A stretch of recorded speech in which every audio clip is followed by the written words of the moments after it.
할렐루야. 네. 오늘도 귀한 성일 일부 예배 나오신 여러분이 우리 주님의 축복과 은혜가 함께하기를 간절히 바랍니다. 우리도 인생을 살다 보면 낙심하고 절망할 때가 종종 찾아오죠. 사람들은 언제 절망할까요? 어떤 가능성이 사라질 때 우리는 사람들은 절망에 빠지게 됩니다.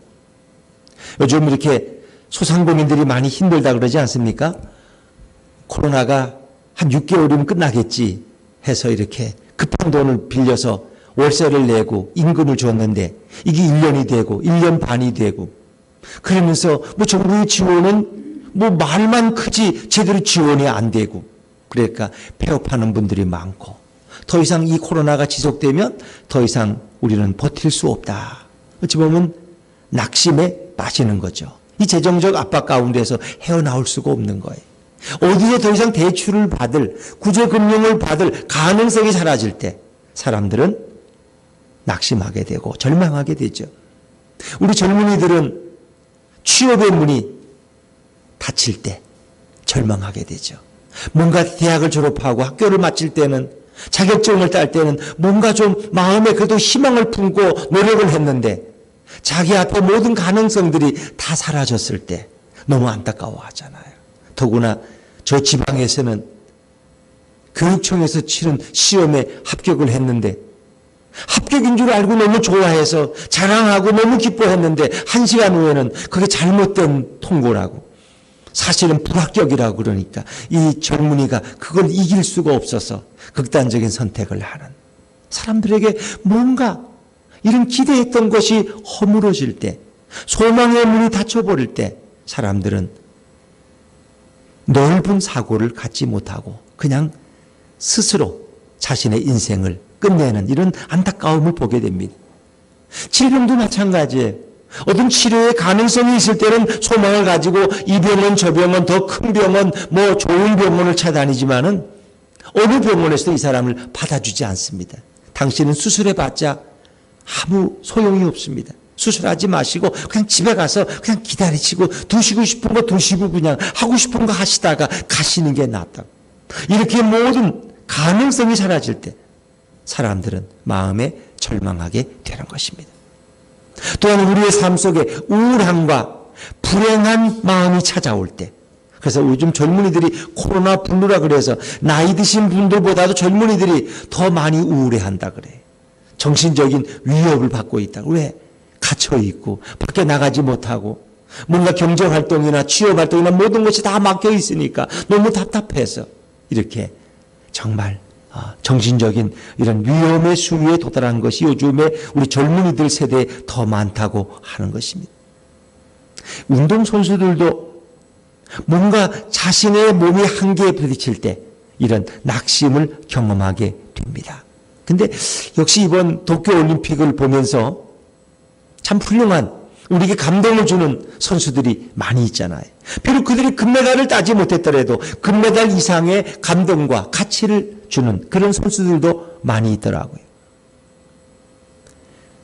폴란드에서 온 파르티카라고 하는 32살의 여자 선수는 왼쪽 이 팔목 이하가 없더라고요. 손도 없고 여기 왼쪽 팔목이 없는 거예요. 그 공을 잡지 못하는데 공을 이렇게 어떻게 잡아서 오른팔 하나로 탁구 배터를 잡고 그 경기를 하더라고요.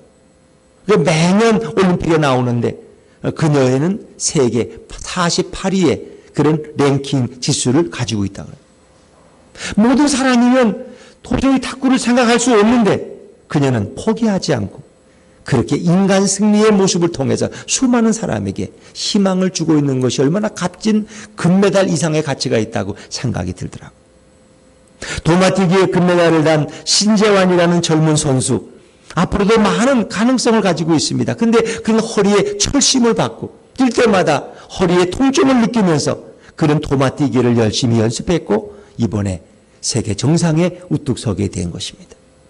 또 우리가 짝발이지만 우상학이라는 그 선수 현재 국내 신분인데 높이뛰기에서 한국 신기록을 세우고 그리고 메달을 따지 못했지만 올림픽 4위의 랭킹을 가지는 정말 감동적인 선수.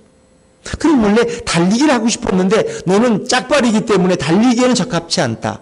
학교 선생님이 너는 오히려 하고 싶으면 높이뛰기를 해서, 그래서 높이뛰기를 했는데 자기가 평소에 가졌던 거기에는 이르지 못해서 메달은 따지 못했지만 그는 한국 신기록을 수립한 그런 인물이 되었어요. 어찌 보면 그들은 다 부적절한 장애를 뚫고 그 장애를 극복하고 그런 자리에 우뚝 섰기 때문에 모든 사람들이 그들을 통해서 감동을 받고 도전을 받을 수 있는 거 아닙니까?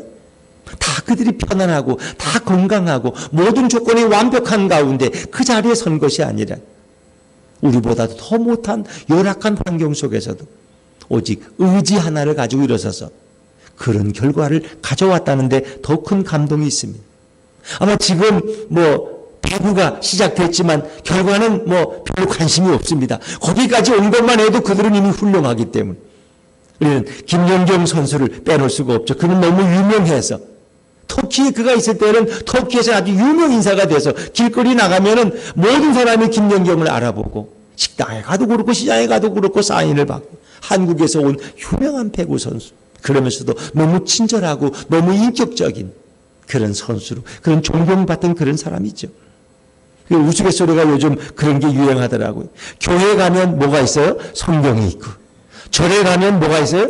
불경이 있는데 배구교회는 김연경이 있다는 거예요. 그 정도 우스갯소리가 나올 정도로 그는 스타덤에 오른 인물이 됐는데, 그런 사실은 그렇게 스타에 오를 정도의 가능성을 가진 인물이 아니었다는 거예요. 초등학교 때 배구가 좋아서 시작을 했는데 키가 안 커서 다른 친구들하고 쓰면은 이 어깨 밑에 키가 무슨 막내 동생이 쓴 것 같아. 그런데도 그런 배구를 포기하잖아. 키가 안 커요. 중학교 때도 키가 안 커서 주전 선수를 뛰어본 적이 없어. 주전이 빠지면 후보로 들어가 잠깐 뛰지. 그리고 아예 키가 작으니까 공격수는 생각을 못하고 줄 선생님이 리시버만, 너는 수비를 해, 수비. 그래서 김연경이가 공격수지만 수비, 공수에 다 능한 거예요. 워낙 수비를 열심히 해서. 그리고 나는데 놀랍게도 고등학생이 되었을 때 키가 막 부쩍부쩍 크기 시작해서 18세에 그런 유명한 공격수가 돼서 프로에 입단하고, 그리고 얼마 안 돼 국가대표가 되고, 좀 놀라운 일이죠. 근데 우리가 알지 못하는 그런 정말 큰 고통이 있더라. 배구 선수로서 무릎 큰 수술을 3번이나 해야 돼. 3번이나. 남들은 놀러 가고 쉴 때 자기는 재활을 해야 되고 눈물을 흘려야 되고 그 시간을 대부분은 재활에 보내야 돼. 경기만 끝나면 또 가서 재활 훈련을 받으러 가야 돼. 얼음 찜질을 대야 되고 이러면서 오늘 그 자리까지 섰다는 건 대단하지 않습니까? 수술을 3번이나 할 정도면 보통 사람 같으면 나는 무릎 때문에 이제 배구 못해. 그런 그것을 포기하지 않았다. 정말 그가 어떤 결과를 가져올지라도 우리는 그에게 찬사와 박수를 보낼 수 있지 않겠습니까? 여러분, 오늘 성경의 이야기를 돌아가 보면 예수님이 가버나움이라는 마을에 다시 돌아오심으로 이 이야기가 시작됩니다. 예수님은 갈릴리 나사렛 출생이 거기서 어린 생활을 보냈지만 주로 그분의 사역지는 가버나움이었어요. 그래서 가버나움은 예수님의 제2의 고향이라고 불렀어요. 베드로의 장로의 집이 있는 곳이 바로 가버나움이에요. 그 가버나움에 예수님이 수일 후에 돌아오셨는데 많은 사람이 예수님이 오셨다는 소문을 듣고 예수님이 계신 집으로 몰려들기 시작했어요. 이미 마가복음 1장에 보면은 예수님이 회당에서 더러운 귀신 들린 사람을 치료한 기사가 나옵니다.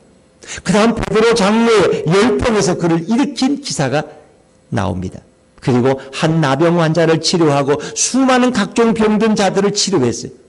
그리고 나서 예수님이 잠시 다른 곳에 가셨다가 수일 후에 다시 가버나움에 돌아오시니까 그 예수님에 관한 소문이 입소문을 타고 온 동네에 다 퍼진 거예요. 많은 사람들은 예수님 앞에 나와서 그 말씀 듣기를 원했고 예수님을 통해서 뭔가 인생의 문제를 해결할 길을 원했습니다. 예수님이 오셨을 때 사람들이 걷잡을 수 없이 몰려들었다는 것입니다. 자, 1절과 2절 말씀 우리 다시 한번 읽어볼까요? 1절과 2절입니다. 시작. 수일 후에 예수께서 다시 가버나움에 들어가시니 집에 계시다는 소문이 들린지라 많은 사람이 모여서 문 앞까지도 들어설 자리가 없게 되었는데 예수께서 그들에게 도를 말씀하시더니, 이 도라는 것은 바로 복음, 진리의 도, 하나님의 말씀을 증거하셨다. 뭐 그런 얘기죠. 사람들이 왜 예수님의 소문을 듣고 이렇게 몰려들었을까요? 예수님은 사람들에게 희망이셨기 때문입니다.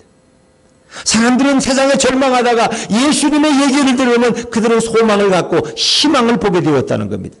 예수님은 사람들에게 빛이 되셨다는 것입니다. 어둠과 절망에 빠져있던 사람들이 예수님의 소문을 듣고 빛 대신 그분 앞에 모여들었습니다. 왜? 저 예수 앞에 가면 내 인생의 문제가 해결될 거야. 저 예수님 앞에 가면은 내가 더 놀라운 진리를 발견하게 될 거야. 예수님은 그때만이 아니라 지금도 살아계셔서 우리의 변함없는 소망이 되신 것을 믿으시기를 바랍니다. 여러분은 오늘 가장 탁월한 선택을 하신 거예요.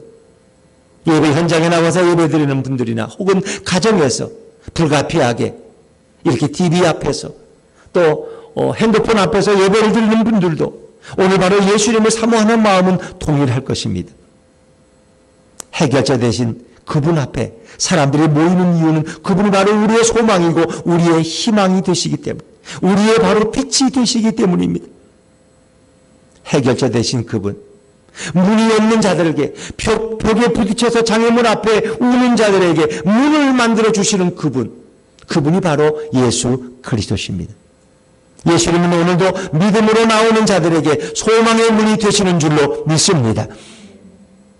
오늘 여기에 예수님을 찾아온 사람들 가운데 오늘 확대된, 클로즈업된 한 인물이 있습니다. 중풍병자입니다. 중풍병이라는 것은 뭔가 혈압이 높아서 뭔가 문제가 돼서 쓰러지는 사람.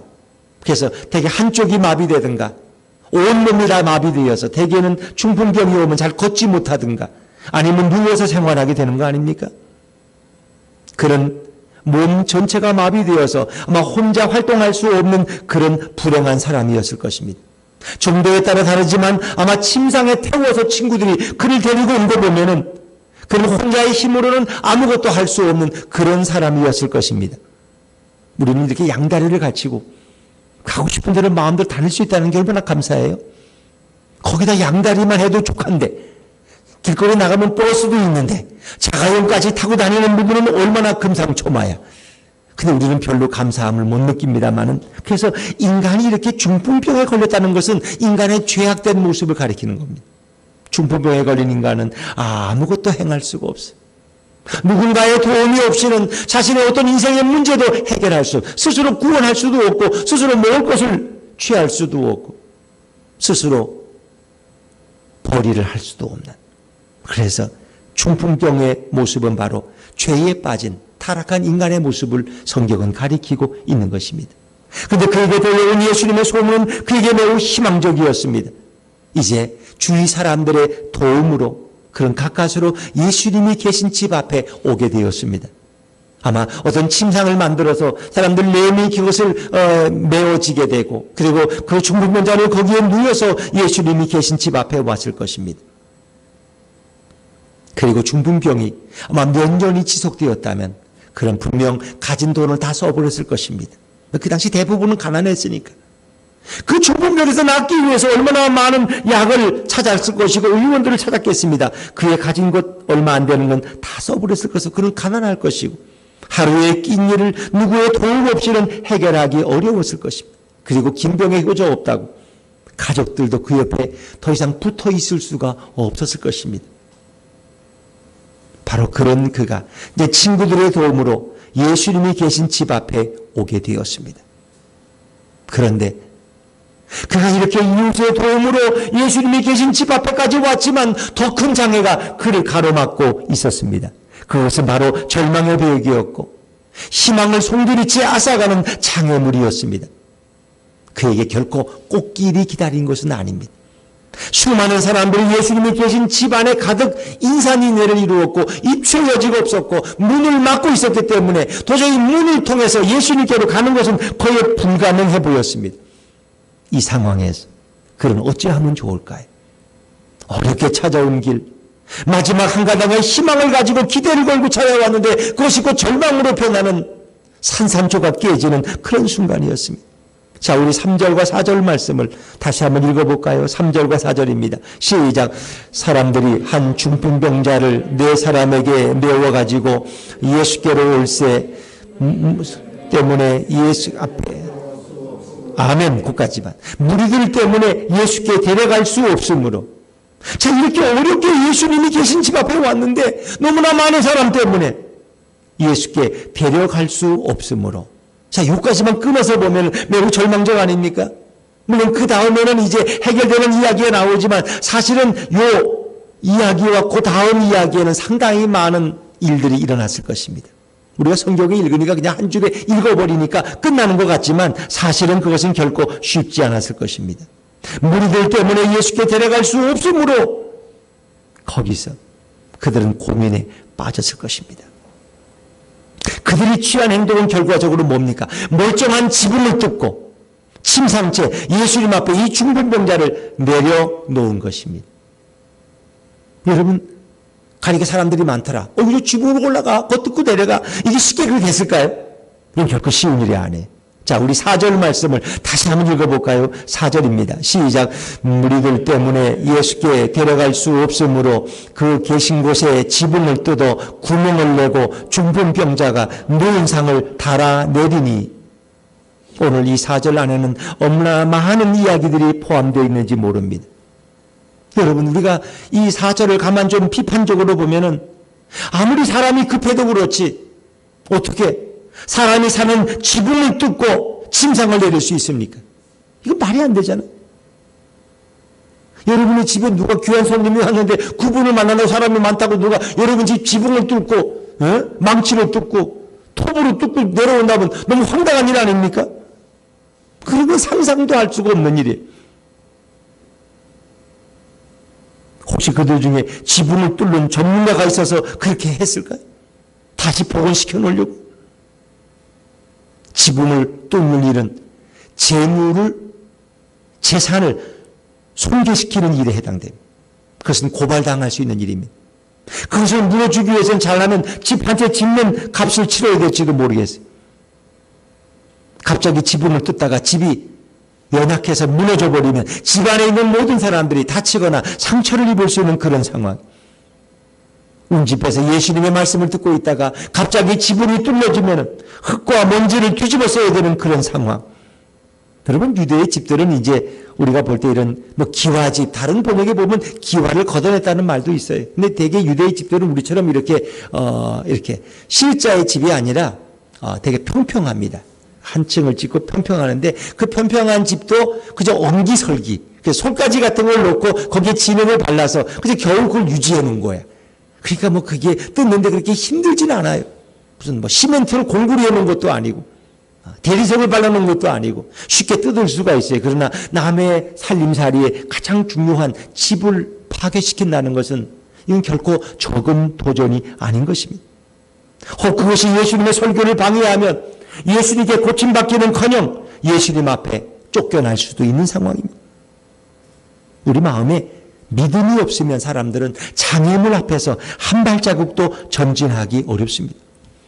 이런저런 핑계만 생각하다가 시간만 낭비하고 결국 병만 더 중해지는 것이 믿음 없는 사람들의 모습입니다. 중풍병자와 친구들의 갈등은 여기서 끝나지 않습니다. 너무나 고민이 컸습니다. 이대로 사람들의 장벽에 막혀서 그냥 포기하고 돌아간다면 중풍병은 더욱 중해질 것이고 더 이상 이웃들도 그를 돌봐줄 수가 없을 것입니다. 이제 유일한 방법은 지붕을 뚫고 저 지붕을 통해서 예수님이 계신 곳으로 들어가는 길인데 도대체 엄두가 나지 않습니다. 비난받을 일을 생각만 해도 끔찍합니다.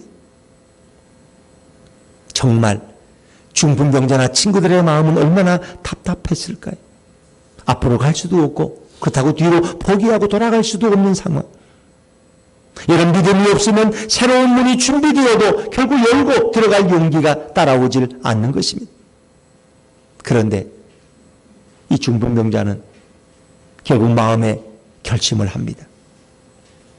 중풍병자와 친구들은 이제 어떤 비난, 어떤 손실을 감수하더라도 예수님을 만날 수만 있다면, 한 가닥의 희망이 빛을 살릴 수만 있다면 지붕을 뜯더라도 예수님 앞에 나아가기로 결심합니다. 내가 예수를 믿는데 어떤 손해를 볼지라도 어떤 불편함이 일지라도 나는 예수님을 포기할 수 없어. 나는 예수님 앞에 나아가서 예배하는 일을 중단할 수가 없어. 이런 마음이 아니었겠어요? 예수님을 사모하는 그 마음으로 그들은 뒷걸음질 치지 않습니다. 결국 중풍병자와 친구들의 믿음은 환경과 장애의 벽, 사람들의 벽, 생각의 벽, 불신앙의 벽을 뚫고 침상체 예수님 앞에 줄로 연결해서 내리게 되었습니다. 오늘 이 위대한 믿음의 역사의 배후에는 바로 예수님이 일하시고 활동하신 겁니다. 예수께서는 가버나움 주변에 살고 있던 이 가난한 외로운 한 중풍병자를 이미 알고 계셨습니다. 그리고 그가 예수님의 소문을 듣고 예수님께 나아가기를 사모하는 그 마음과 믿음을 예수님께서 그의 마음속에 부어주셨습니다. 그리고 친구들의 도움을 통해서 예수님이 계신 집 앞에 왔지만은 이제 장애 앞에서 그들이 포기하기 1초 직전에 그 상황 속에서 중풍병자는 우연히 눈을 들어서 그 집의 지붕을 바라봅니다. 그런데 그 지붕을 바라보는 순간 예수님께서 그 마음속에 문 하나를 크게 그려주셨습니다. 아니 저 지붕에 왜 문이 보이지? 이것은 주님께서 내 마음에 주시는 감동이구나. 저 위에는 분명 문이 없어. 그 문이 있으면 비가 다 새는데 집안에 저거를 문으로 사용하라는 말씀이 중풍병자의 마음과 친구들의 마음은 한 마음이 되었습니다. 그렇다면 우리가 포기하지 말고 저 지붕을 통해서 문을 만들어서 그리로 너의 침상을 내리자.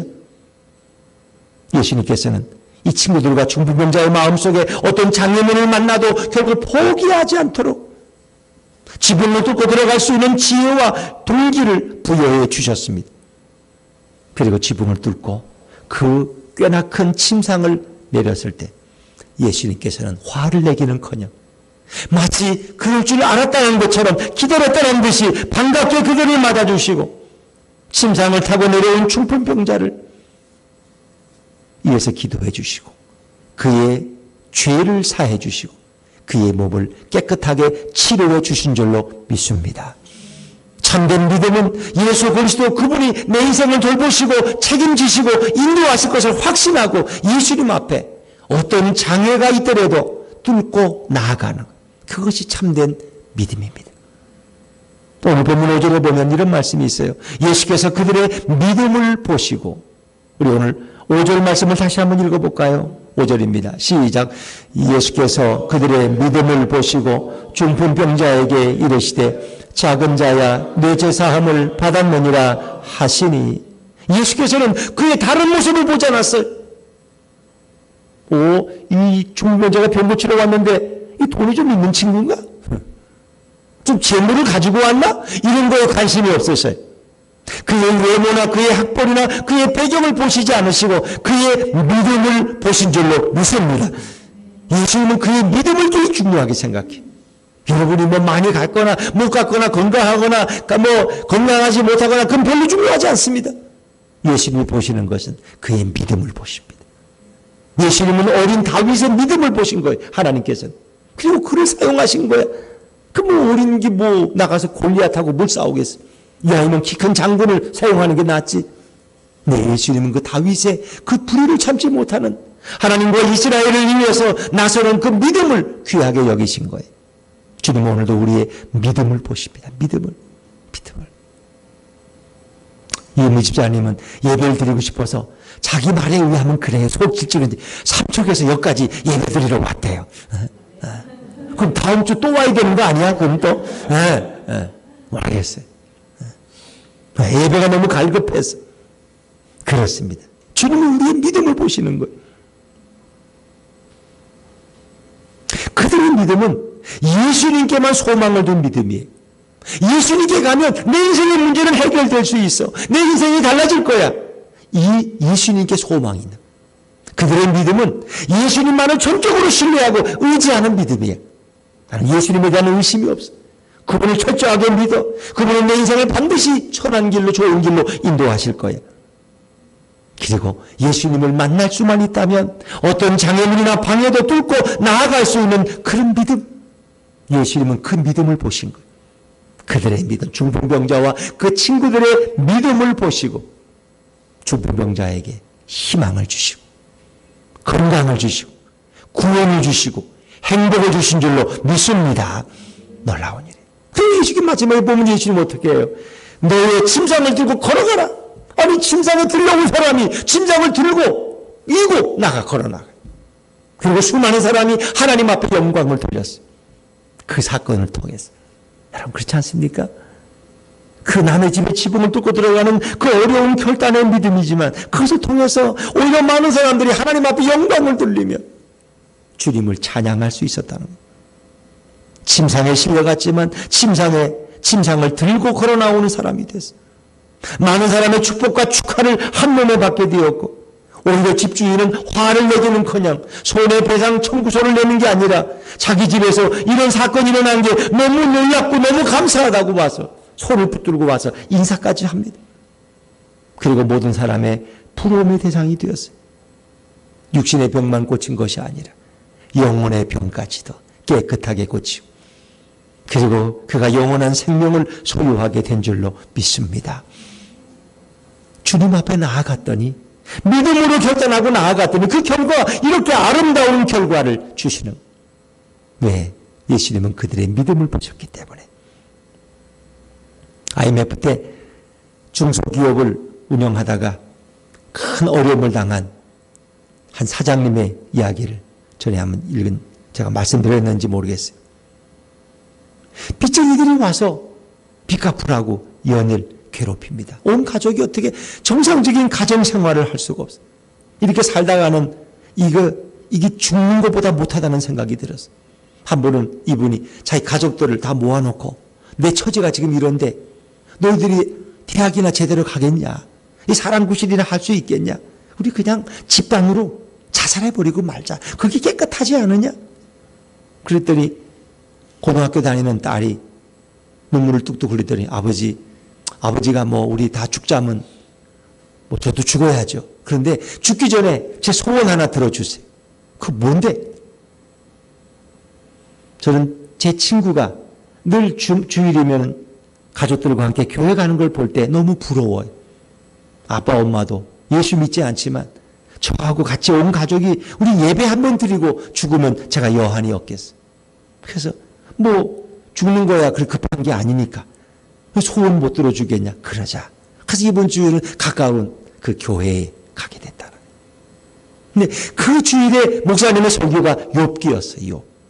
욥이라는 의롭고 순전한 사람이지만 그 고난을 당해서 모든 재산을 다 잃어버리고 열차녀 잃어버리고 건강 잃어버리고 부인까지도 남편을 욕하며 저주하며 죽으라 그러고 그런 상황. 그 설교를 묵묵히 들으면서 눈물을 흘립니다. 이 사장님이. 그러면서 그가 이런 고백을 합니다.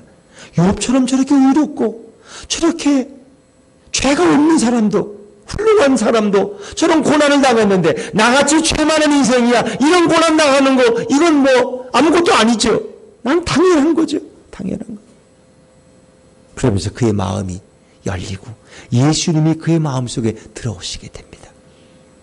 그런 교회를 한번 갔다가 죽지 않고 두 번째 주일 또 출석하고 세 번째 주일 출석하면서 그의 마음속에 믿음이 들어갑니다. 더 이상 숨어 살지 말자. 떳떳하게 살자. 자기 채권자들의 하루아침에 다 불러서 놓고 사실은 내가 우리 가족이 집단 자살하려고 그랬는데 우리 딸의 소원이라서 교회 갔다가 내가 예수를 믿게 됐습니다. 이제는 내가 죽지 않으려고 그럽니다. 어떻게든 살아보려고 합니다. 여러분 내가 죽으면 아무것도 받을 수가 없지만 내가 살아 다시 사업을 일으키면 여러분이 다시 보상을 받을 수 있습니다. 어떤 걸 선택하시겠습니까? 그러니까 당신 그런 사업 하시는 대로 해보라는. 그리고 친근한 지인들로부터 약간의 돈을 빌려서 아주 작고 보잘것없는 사업을 시작했는데 정말 그리고 모든 걸 결정할 때마다 예수님의 지혜를 구했더니 예수님이 그 사업의 사장이 되셔서 인도해 주셨는데 그것이 정말 놀랍게 회복되어 가기 시작해서 너무 잘 돼서 몇 년 안에 다시 일어서고 빚도 갚고 너무 든든한 기업을 이룰 수 있었다는 것입니다. 여러분, 예수님이 우리에게 지혜를 주십니다. 우리의 지혜로는 그걸 해결해 나갈 길이 없어요. 그 장애물과 방해 앞에서 우리는 주저앉을 수밖에 없지만 예수님은 우리의 갈 길을 인도해 주신다. 어떤 트럭이 짐을 가득 싣고 너무 높이 실으면 안 되는데 그걸 어기고 욕심을 내서 싣고 가다가 터널을 지나가는데 그 터널 안 지나가면 길을 못 가요. 터널 들어갔다가 그냥 터널에 갇혀버렸어요. 왜? 짐이 꽉 끼니까 앞으로도 못 가고 뒤로도 못 가고 큰일 났어. 다른 차들도 지나가지 못하고 난리가 났어. 이거 무슨 방법이 없어. 경찰이 와도. 이거 어떻게 할 수가 없어. 짐을 내릴 수도 없어. 너무나 그냥 꽉 싸가지고 묶어놨어. 그때 거기에 그걸 기다리던 한 어린 소년이 보고 자기 아빠한테, 아빠 저거 간단한데 어떻게 하면 되겠니? 저 트럭 타이어 바람 좀 빼면 돼. 바람 반만 빼면은 그 높이가 낮아져가지고 5cm만 낮아지면 그냥 빠져. 그래? 경찰한테 경찰 그렇게 해보자고 그래서 그 아이의 말을 듣고 그러더니 차가 쑥 빠져버렸어. 바람. 여러분, 지혜라는 건 어린애한테도 배울 수 있지만 우리 예수님께서는 지혜의 왕이신 줄로 믿습니다. 하나님의 지혜를 따라갈 적 없어요. 천지를 창조하신 그분의 지혜를 누가 따라가겠어요? 오늘도 예수님 우리에게 그 지혜를 주시기 원하십니다. 사람들은 길이 없다, 방법이 없다고 말하지만 우리 주님께는 길이 있고 우리 주님께는 문이 열려있는 줄로 믿습니다. 예수님은 문 없는 곳에 문을 만드십니다. 우리가 죄로 인해서 우리가 구원의 문을 잃어버리고 구원의 문이 닫혔지만 예수님은 인간을 위해서 십자가에서 자신의 몸을 들이시고 대속의 보혈을 흘리십니다. 그분이 십자가에 죽으셨다가 다시 살아 부활하신 이후에 우리에게 구원의 문이 되셨어요. 요한복음 10장 9절에 그분은 말씀하셨어요. 내가 문이니 누구든지 나로 말미암아 들어가면 구원을 받고 또는 들어가며 나가며 꼴을 얻으리라. 내가 문이라는 것입니다. 사람들은 문이 없어서 난립니다. 예수님은 우리의 문이 되시고 문을 만드시는 분입니다. 우리 옆에 분들한테 한번 인사하세요. 예수님은 문을 만드시는 분입니다. 시작. 예수님은 문을 만드시는 분입니다. 이스라엘 백성이 애굽에서 나올 때 사방이 다 갇혔어요. 뒤에는 애굽 군대가 추격하고 앞에는 홍해가 막히고 옆에는 협곡이 가로막혔어요. 사방이 막혔는데 어떻게 예수님께서 홍해의 문을 여시니까 홍해를 마른 땅같이 문을 열고 지나가는 것처럼 홍해를 훌륭히 걸어. 그리고 애굽의 군대들은 그 홍해 앞에 다시 다 수장돼 버리고 말았어요. 이스라엘 백성이 아람 군대에게 포위되어서 몇 달 동안 포위된 식량을 반입할 수 없으니까 다 굶주려서 아사 직전에 심지어 자기 자녀들을 잡아먹을 정도로 이렇게 비참한 처지에 이르렀을 때 하나님께서는 성 밖에 있던 두 병의 나병 환자를 통해서 어떻게 해요? 아람 군대에게 가보자. 가봤더니 하나님이 역사하셨는지 그들이 뭔 소리를 듣고 다 도망가 버렸는데 양식이 산처럼 쌓여 있어요. 결국 두 나병 환자를 통해서 양식 창고의 문을 활짝 열으신 분이 우리 예수님인 줄로 믿습니다. 사람들은 문이 없다고 말하지만 예수님은 오늘도 문을 만드시는 분입니다. 사람들의 장벽에 막혀서 나갈 수 없는 이 중풍병자에게 예수님께 나아갈 문을 열어주신 그 주님은 오늘 우리의 닫힌 인생의 문을 열어주기를 원하십니다. 하나의 문이 닫히면 또 다른 하나의 문을 여시는 분이 우리 예수님이십니다. 우리의 사업의 문, 우리의 건강의 문, 우리의 생명의 문, 우리의 행복의 문, 문 없는 곳에 문을 만드시고 길 없는 곳에 길을 내시는 그 예수님과 함께 걸어가며 예수님을 우리 인생의 주인으로 모시고 걸어가는 인생의 축복자들, 승리자들이 다 되시기를 주님의 이름으로 축원합니다. 축원합니다.